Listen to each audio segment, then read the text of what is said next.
talking about Anton Chekhov's Frost, first published in 1887. Like many of his great stories, it was published in Russia, his home country. This one is the subject of three old men of authority and how they spin their tales of the old times, and what most sticks out is their personification of the Frost as a human being. Now, Anton Chekhov was born in 1860s Russia, where he grew up to be a physician, but later switched to writing short stories. In these short stories, he included many ideas about social issues of the time, yet somehow the stories did not catch. That was because he did not include a climactic ending in these stories. Although his ideas were originally rejected, they still live on today as he pioneered a new way of writing, and some might say his ideas still live on in today's modern writings. An interesting aspect of the story Frost by Anton Chekhov is how he personifies the Frost as his own individual entity. The Frost brings back memories, traumatic memories from his childhood as an orphan. The Frost does not only affect the mayor, but also the other characters of the story. In Chekhov's story, the Frost is portrayed as both a negative and positive way of the weather.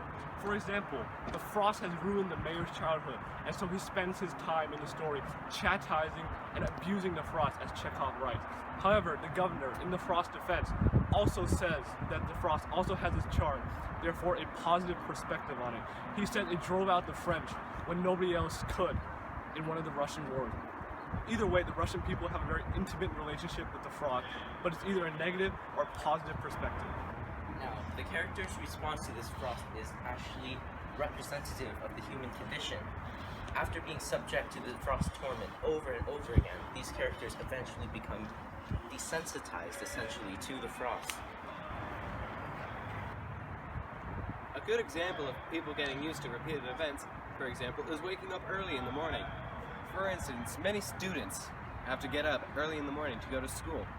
And even on weekends when they don't have to get up early, somehow they do find themselves waking up at 6 o'clock in the morning, but being able to go straight back to bed. Another idea that Chekhov portrays in Frost is the way people look back at bad memories, not with a sense of pain or regret, but simply reminiscing about them.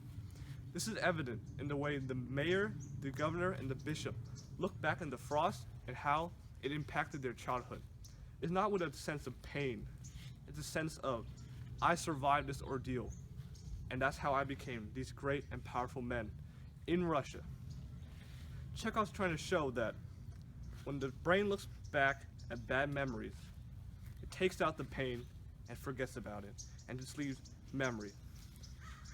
Now, the story ends in a very Chekhovian ending.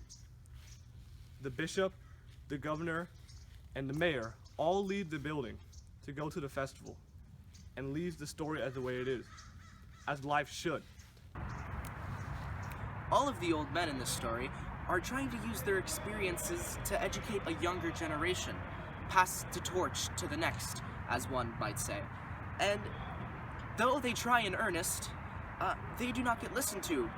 This can be seen in how the governess, not listening the entire time, walks out to go sightseeing, but in reality only to escape the insufferable ranting of the mayor.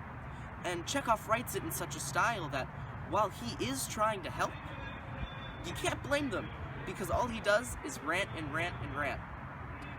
However, through all of the subversion of Chekhov's writing, it may be tedious, yet it is important, the central message of this story. Thank you for joining us for another wonderful episode of Stories Untold, and, as always, stay frosty.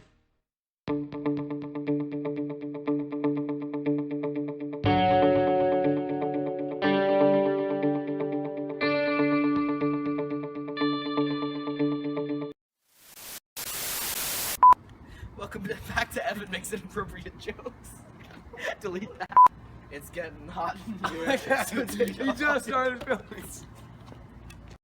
And welcome back to the weather. God, you're a terrible human being. I hate you so. Go.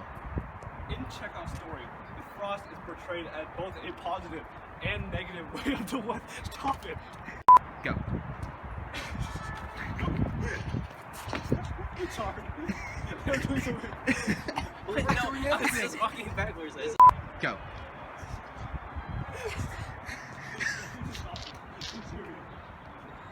What are you doing? We're being brothers. This isn't Greece. That's all I have. And that's all. This is not a selfie. That's what I learned today. That's all, folks. Okay. Chekhov.